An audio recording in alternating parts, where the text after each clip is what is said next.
నమస్తే, welcome to I dream. నేను మీ anchor Pratyusha. ప్రతి సంవత్సరం ఎడ్యుకేషన్ కంప్లీట్ చేసుకొని 2 తెలుగు రాష్ట్రాల నుంచి లక్షల మంది స్టూడెంట్స్ బయటకు వస్తున్నారు, కానీ జాబ్స్ మాత్రం వేలలో కూడా ఉండట్లేదు. ఇలాంటి పరిస్థితుల్లో వాళ్ళకి మంచి గైడెన్స్ ఇస్తూ మంచి ప్యాకేజ్తో జపాన్లో మనకి జాబ్స్ ప్రొవైడ్ చేస్తున్నారు ఎడ్ప్లస్ వారు. సో ఈ ప్రాసెస్ ఏంటి, ఎలాంటి సెక్యూరిటీ ఉంటుంది అక్కడ, ఎలాంటి ప్యాకేజెస్ వస్తాయి, అసలు జాబ్ ఎలా వస్తుంది, ఇవన్నీ కూడా తెలుసుకుందాం. వీటి గురించి క్లీన్ అండ్ క్లియర్గా ఎక్స్ప్లెయిన్ చేయడానికి ఈరోజు మనతో పాటు ఎండి అండ్ ఫౌండర్ ఆఫ్ ఎడ్ప్లస్ నుంచి వెంకట్ గారు ఉన్నారు. సో మాట్లాడదాం, మరి నిమిషాలు తెలుసుకుందాం. నమస్తే సార్. నమస్తే అండి. నిజమైన వార్తే సార్, మనం చూస్తూనే ఉన్నాం. దాదాపు 73% డిగ్రీ కంప్లీట్ చేసిన వారు ఖాళీగా ఉంటున్నారు. అసలు బయటకేమో లక్షల మంది ఎడ్యుకేషన్ కంప్లీట్ చేసుకుని వస్తున్నారు, కానీ వీళ్ళలో కూడా అసలు జాబ్స్ ఉండట్లేదు. అసలు ఏంటి సార్ ఈ పరిస్థితి, ఎలా వచ్చింది, అసలు దీనికి సొల్యూషన్ ఏంటి? ఈరోజు మనం జనరల్గా కన్సిడర్ చేసుకుంటే మీరు అన్నది వాస్తవమే. 73% ఆఫ్ ద స్టూడెంట్స్ అన్ఎంప్లాయిడ్ యూత్గా ఉన్నారు. సో వీళ్ళందరికీ ఏంటంటే వాళ్ళకున్న స్కిల్స్ అనేది లోపం కాదండి, వాళ్ళకున్న ఆపర్చునిటీస్ ఎక్కడ ఉన్నాయి అనేది వీళ్ళు ఎతకడంలో లోపం అనేది మేము ఫీల్ అయ్యింది. సో దాని గురించి అని చెప్పేసి ఈ జాబ్ ఇమర్షన్ ప్రోగ్రామ్ అనేది మేము తీసుకొచ్చింది.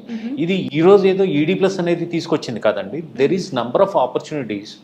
అండ్ మనం జాగ్రత్తగా చూసుకోవాల్సింది ఏంటంటే జపాన్లో ఉన్నది ఏ విధంగా అయితే మనకి వాళ్ళ కంట్రీతోనూ మన ఇండియన్ గవర్నమెంట్తో ఉన్న అగ్రిమెంట్స్ కానీ ఏదైనా కానీ ఇవాళ రోజు మనం డైరెక్ట్గా మినిస్ట్రీ ఆఫ్ ఎక్స్టర్నల్ అఫైర్స్లో మనం చూసుకుంటే will find everything clean and clear అనమాట.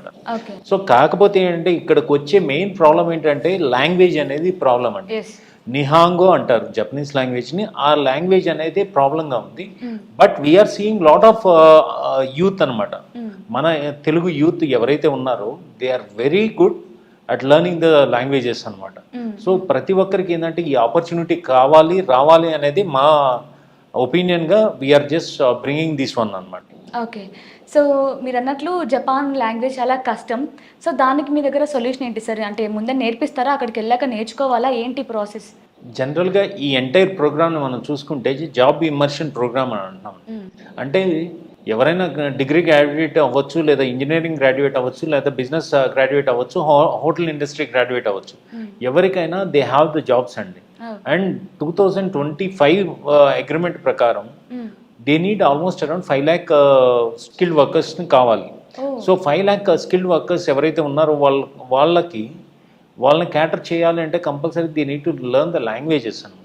సో ఈ లాంగ్వేజ్ అనేది జనరల్గా లెర్న్ చేయకుండా చాలామంది students they are going to Japan and facing lot of difficulties. So ఇవన్నీ మేము అబ్జర్వ్ చేసే ఈ ప్రోగ్రామ్ని డిజైన్ చేయడం జరిగింది.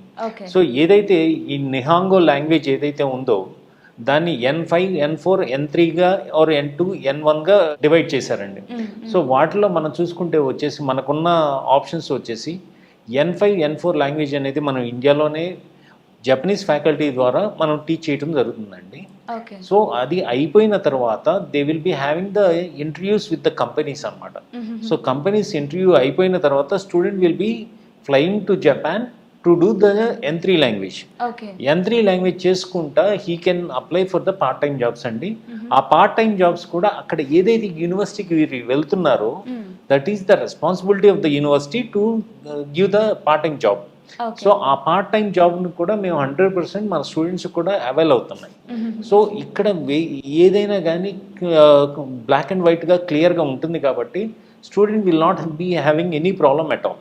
ఓకే, సో జాబ్ వస్తుంది, ఓకే, బట్ క్వాలిఫికేషన్ ఏముండాలి సార్? అంటే డిగ్రీనా, బీటెకా, లేదంటే వాళ్ళ బ్యాక్గ్రౌండ్ ఏముండాలి క్వాలిఫికేషన్? ఇది చాలా మంచి క్వశ్చన్ అండి. ప్రతి ఒక్క పేరెంట్కి ఏంటంటే ఇందులో డిగ్రీ చదివిన స్టూడెంట్లో కూడా యావరేజ్ స్టూడెంట్ ఉంటాడు, లేకపోతే బిలో యావరేజ్ స్టూడెంట్ ఉంటారు, బాగా క్లవర్ స్టూడెంట్ ఉంటారు. ఈవెన్ ఫస్ట్ క్లాస్ స్టూడెంట్స్ కూడా జాబ్ రావట్లేదు. ఇవాళ రోజు ప్రతి ఒక్క స్టూడెంట్కి కూడా ఏంటంటే మేము చెప్పేది ఏంటంటే ఎస్ మీ స్కిల్స్లో ప్రాబ్లం లేదు, కాకపోతే మీకు ఎక్కడ జాబ్స్ ఉన్నాయి అనేది మీరు వెతికే ప్రాసెస్ అనేది తప్పు. సో ఆ ప్రాసెస్ని we're guiding you very clearly. So ఇక్కడికి వచ్చేసేసి వాళ్ళకి మీరు జపనీస్ కంపెనీస్ కానీ లేకపోతే పెద్ద పెద్ద అసోసియేషన్స్ కానీ చూసేది ఏంటంటే మీరు జపనీస్ లాంగ్వేజ్ నేర్చుకోగలరా లేదా, తర్వాత మీరు వాళ్ళు చెప్పిన విధంగా మీరు వర్క్ చేయగలరా లేదా, మీరు ఒబీడియంట్గా ఉండగలరా లేదా, ట్రస్ట్ వర్తీగా ఉండగలరా లేదా. These are the 4 factors which influences your job in Japan.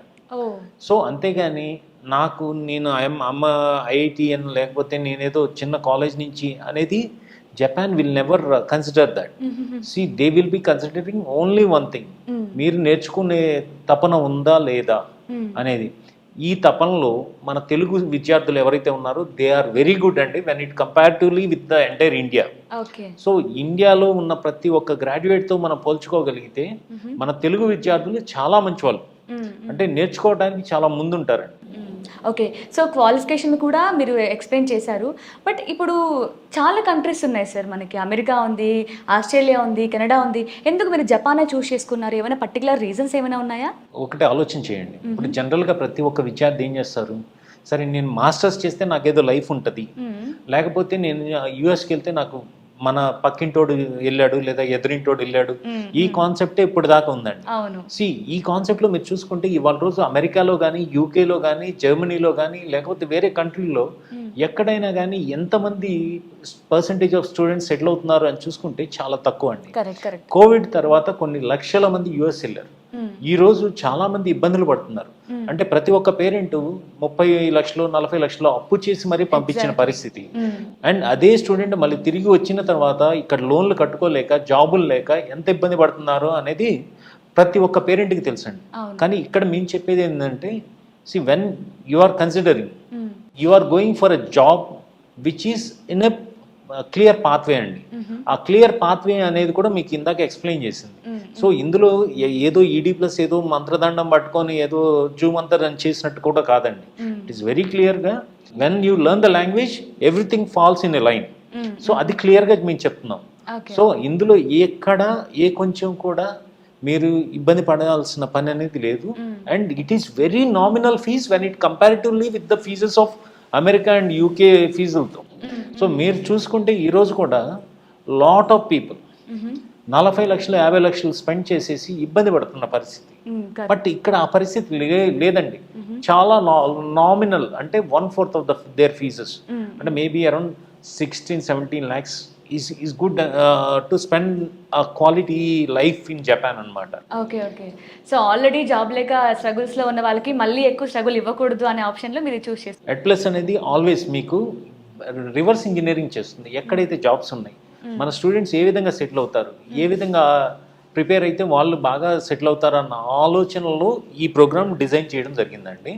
And ఇది మేమేదో డిజైన్ చేసింది కూడా కాదండి. It is clearly with the Japanese government it self. So మీరు స్కిల్స్ నేర్చుకోవాలి అని అంటే, ఇండియా నుంచి మీరు జాబ్ అప్లై చేసుకోవాలి అని అంటే you need to clear N2 exam. లేదు, మా ప్రోగ్రామ్ ద్వారా వెళ్తే you can able to get a job through N3 itself. So ఇది క్లారిటీగా we're telling to the students అనమాట.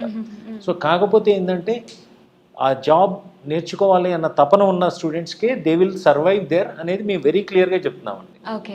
సో జపాన్లో జాబ్ వస్తుంది, ఓకే సార్, జపాన్లో చాలా ల్యాక్స్ జాబ్స్ ఉన్నాయి అండ్ వాళ్ళకి ఎంప్లాయీస్ అవసరం అని చెప్తున్నారు. బట్ మన తెలుగు వాళ్ళకి ఎందుకు ఛాన్స్ ఇస్తారు? అక్కడ కూడా ఎంప్లాయీస్ ఉంటారు, చదువుకునే వాళ్ళ స్టూడెంట్స్ ఉంటారు కదా, ఎక్కువ వాళ్ళ కంట్రీ వాళ్ళకే ప్రిఫరెన్స్ ఇస్తారు కదా, మళ్ళీ మనకి ఎలా వస్తాయి? గత సంవత్సరాల నుంచి మనం చూస్తే అక్కడ ఏజింగ్ పాపులేషన్ అనేది చాలా ఎక్కువ అండి జపాన్లో. సో ఈ రోజు వరకు అక్కడ బిలియన్స్ ఆఫ్ డాలర్స్ పెట్టి అక్కడ ఫ్యాక్టరీస్ ఎస్టాబ్లిష్ చేస్తున్నారు. అంటే ఒక ఇండియన్ స్టూడెంట్ గాను 3 జాబులు అనేది they are waiting right now. అదే మనం ఇండియాలో చూస్తే ఒక జాబ్కి కొన్ని వేల అప్లికేషన్స్ వెళ్తున్నాయి. సో అదే మేము చెప్పింది ఇందాక కూడా, మీరు వెతికే ప్లేస్ తప్పు, మీ టాలెంట్ తప్పు కాదు, it is a clear design program for your future అనేది మేము ED+ ద్వారా క్లియర్గా చెప్తుంది. ఓకే. సో మీరు చెప్పిందంతా బాగానే ఉంది సార్, బట్ నమ్మాలంటే ఇప్పుడు రీసెంట్ టైమ్స్లో ఒక బాగా కాంట్రవర్సీ నడుస్తుంది. ఈ కన్సల్టెన్సీస్ త్రూ మనం వేరే కంట్రీకి వెళ్ళాలంటే వీసా తరపున కావచ్చు, జాబ్ తరపున కావచ్చు, మేము హెల్ప్ చేస్తామని చెప్తున్నారు. సో ఇప్పుడు ఇంత కన్ఫ్యూజన్లో ఉన్న సిచ్యువేషన్లో ఎడ్ప్లస్ని ఎందుకు నమ్మాలి, ఎందుకు చూస్ చేసుకోవాలి? ఇది కూడా ఫేక్ అయిండొచ్చు కదా అని చెప్పి చాలా మంది భయపడతారు కదా, వాళ్ళకి మీరు ఇచ్చే క్లారిటీ ఏంటి? జనరల్గా ప్రత్యూష గారు మీకు వెరీ క్లియర్గా చెప్తున్నాము. మీ ద్వారా జనాలకు కూడా మేము వెరీ క్లియర్గా చెప్తుంది ఏంటంటే, ED+ అనేది ఈ రోజు పెట్టిన సంస్థ కాదండి. It was established in 2000 itself. And almost 26 సంవత్సరాలు we're in to the market and we're doing this program since from 2017 itself. So మేము ఏంటంటే చాలామందికి స్టూడెంట్స్కి కూడా క్లియర్గా చెప్పేది ఏంటంటే, it's an universities and along with ED plus driven program అనమాట. సో మీరు ఏదో we're not asking you to pay for the job. మీరు ఇక్కడ లాంగ్వేజ్ నేర్చుకోవటానికి, లేకపోతే అక్కడ ఉండే అకామిడేషన్కి, లేకపోతే మీకు జరిగే వీసా ఖర్చులకు కానీ, లేకపోతే ఈ డాక్యుమెంటేషన్ ఛార్జెస్ కానీ, ఇవన్నీ మేము వెరీ క్లియర్గా మెన్షన్ చేస్తున్నాం. We are not saying that you will be, మీరు డబ్బులు కడితే నేను జాబ్ ఇస్తాను అనే మాట నేను చెప్పట్లేదండి.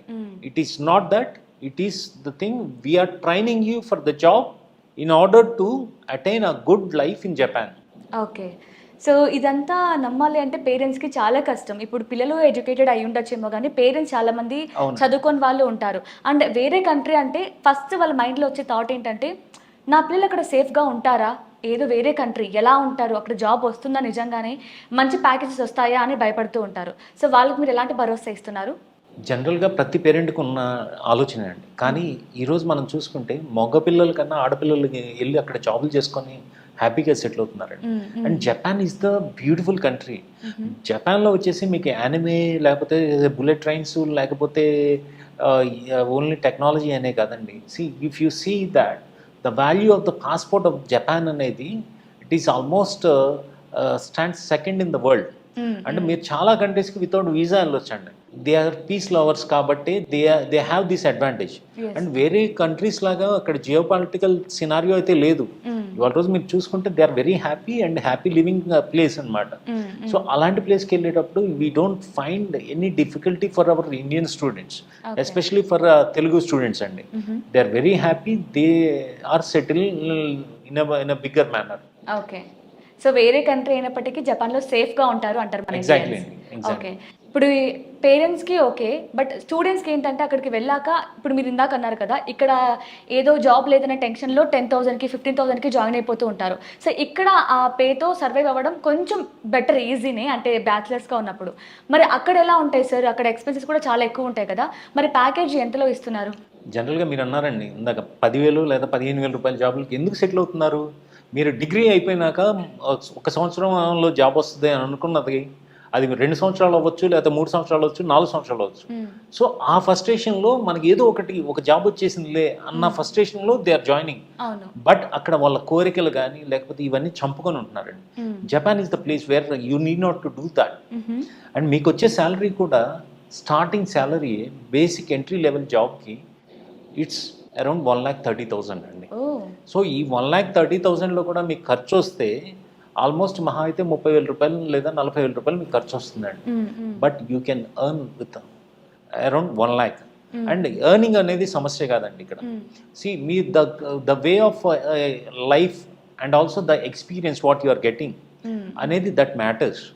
అంటే ఇప్పుడు ఆ స్టూడెంట్కి వచ్చేసి ఇక్కడ 10,000 15,000 ఉన్న అతని ఇమాజినేషన్ నాకు ఆల్మోస్ట్ ఒక 40,000 50,000 రూపాయల జాబు రావాలి అన్న ఆలోచనలతో తను he will be waiting for a longer time. So నేను అనేది ఏంటంటే they have the opportunity here and you can try Japan by learning Japanese language. And once మీరు జపనీస్ లాంగ్వేజ్ నేర్చుకున్న తర్వాత మీరు హ్యాపీగా అక్కడికి వెళ్ళిపోయి మీరు సెటిల్ అయ్యే అవకాశం ఉంటుంది. ఓకే. సో జాబ్ సెక్యూరిటీ గురించి మాట్లాడితే ఇప్పుడున్న జనరేషన్లో, ఇప్పుడున్న సిచ్యువేషన్స్లో వచ్చిన తర్వాత అసలు మన ఇండియాలోనే, మన హైదరాబాద్లోనే ఆఫర్ లెటర్ వచ్చిన తర్వాత కూడా జాబ్ కన్ఫర్మేషన్ లేదు. ఎప్పుడు కాల్ వచ్చి నీకు జాబ్ లేదని చెప్తారో కూడా అంత టెన్షన్ ఉంది. సో అలాంటిది జపాన్లో ఒకసారి జాబ్కి వెళ్ళిన తర్వాత, ఖర్చు పెట్టి వెళ్ళిన తర్వాత 2 years 3 years తర్వాత లేదమ్మా జాబ్స్ లేవు అనే సిచ్యువేషన్ ఏమైనా ఫేస్ చేయాల్సిన అవసరం ఉంటుందంటారా? జపాన్ కంట్రీ యొక్క రూల్స్ అండ్ రెగ్యులేషన్స్ చూస్తే Japan is the country ruled with the rules. Okay. And ruled by the rules. Okay. అక్కడ రూల్స్ అనేది అక్కడ పొలిటీషియన్స్ చేయట్లేదండి. They have a study rules and regulations. According to that only they will follow and they will go. So దాని గురించి అని చెప్పి ఈ entire programme అండి. సో ఎప్పుడైతే నేనేదో ఈడీ ప్లస్ ఏదో నీకు జాబ్ ఇప్పిస్తుంది అనేది కాదండి ఇక్కడ. Once you got an offer letter that is valid. So అక్కడ వాళ్ళు ఇచ్చిన కండిషన్స్ని you have to meet that. So ఆ కండిషన్ మీట్ అవ్వాలి అంటే definitely you need to learn the language. So that's where you are getting a help from ED plus. So ఇలాంటివన్నీ మీరు క్లియర్గా స్టూడెంట్స్కి అనేది ఎక్స్ప్లెయిన్ చేయడం జరుగుతుంది. అండ్ రెండోది మీరు అన్నట్టు 2 years తర్వాత లేకపోతే 3 years తర్వాత అంటే మీరు కమింగ్ 2-3 years తర్వాత they need a big number అండి. ఈ రోజు 5 లక్షలే, రేపు ఇంకా 10 లక్షలు అవ్వచ్చు. Your talent and your value is there. Definitely you will be having a good life there in Japan. Okay. So years గడిచే కొద్దీ ఐ మీన్ వేకెన్సీస్ పెరుగుతాయి కానీ తగ్గేదంటూ ఏమి ఉండదు అంటారు. లేదండి. ఓకే. సో అండ్ మన కంట్రీకి అండ్ జపాన్కి ఏమైనా ఒప్పందం ఇట్లా ఏమైనా ఉన్నాయా సార్? బేసికల్గా నేను స్టార్టింగ్లోనే చెప్పానండి, ఇందులో 2025 ఒప్పందం ప్రకారం జపాన్కిను జపనీస్ యొక్క జపాన్ ఇండస్ట్రియల్ ఆర్గనైజేషన్స్కి మన ఇండియాకి ఉన్న ఒప్పందం ప్రకారం ఈ రోజుకి 5 లక్షల మంది స్కిల్డ్ వర్కర్స్ కావాలి అనేది ఒప్పందం అండి. Okay. That is clearly there in the ministry of external affairs వెబ్సైట్లో కూడా క్లియర్గా మెన్షన్ చేస్తున్నారు. ఓకే. బట్ 5 లక్షలు ఉన్నాయంటున్నారు. బట్ దీనికి ఎవరు ఎలిజిబుల్? అంటే ఇప్పుడు చాలామంది ఇప్పుడు 2020లో పాస్ అవుట్ అయి ఉంటారు. ఇప్పుడు 6 ఇయర్స్ గ్యాప్ ఉంటుంది. సో ఇప్పుడు మళ్ళీ మేము స్కిల్స్ నేర్చుకోవాలా కష్టం అని ఫీల్ అవుతూ ఉంటారు, జాబ్కి వెళ్ళాలా అనుకుంటూ ఉంటారు. సో వీళ్ళు కూడా ఎలిజిబుల్లా సార్? ఎగ్జాక్ట్లీ అండి, ఇది చాలా మంది అడిగే క్వశ్చన్ కూడా. నాకు 30 ఇయర్స్ లేదా 35 ఇయర్స్ వచ్చింది, నేను ఇక్కడ నీ మేనేజర్ లెవెల్లో ఉన్నాను, బట్ నా శాలరీ వచ్చేసి 40,000 ఉంది, నేను ఐ వాంట్ గో అనేది చాలా అప్లికేషన్స్ వీఆర్ గెటింగ్ ఇట్. వాళ్ళందరికీ మేము ఒకటే చెప్పేది ఏంటంటే, we're not promising you a managerial job, but నీకు వచ్చేసి జపనీస్ లాంగ్వేజ్ని మేము నేర్పిస్తున్నాము, దాని తర్వాత నీకు వచ్చే అక్కడ ఉన్న కంపెనీస్ యొక్క ఇంటర్వ్యూస్ మేము అరేంజ్ చేస్తున్నాం. But that is depends upon your skill, how you are going to present yourself or how you are going to market yourself. So దాని ద్వారా మీకు జాబ్ అనేది వస్తుందండి. సో దాన్ని ఒక ఈడీ ప్లస్ ఇన్ఫ్లుయెన్స్ చేయదు, లేకపోతే ఇంకొకరు ఎవరు ఇన్ఫ్లుయెన్స్ చేయరు. That the influence is totally depends upon you. So ED plus అనేది నీకు ఒక ఇంటర్వ్యూ కాకపోతే 10 ఇంటర్వ్యూలు లేదా 15 ఇంటర్వ్యూలు మేము అరేంజ్ చేస్తాం. But you are the person who need to get a job or convince the organization. Exactly. అంటే మనం ఎంత గైడెన్స్ ఇచ్చినా అక్కడ మ్యాటర్ స్టూడెంట్తో పర్సన్ది ఉంటుంది, వాళ్ళ ఎఫర్ట్స్ బట్టి ఉంటుంది. అవును.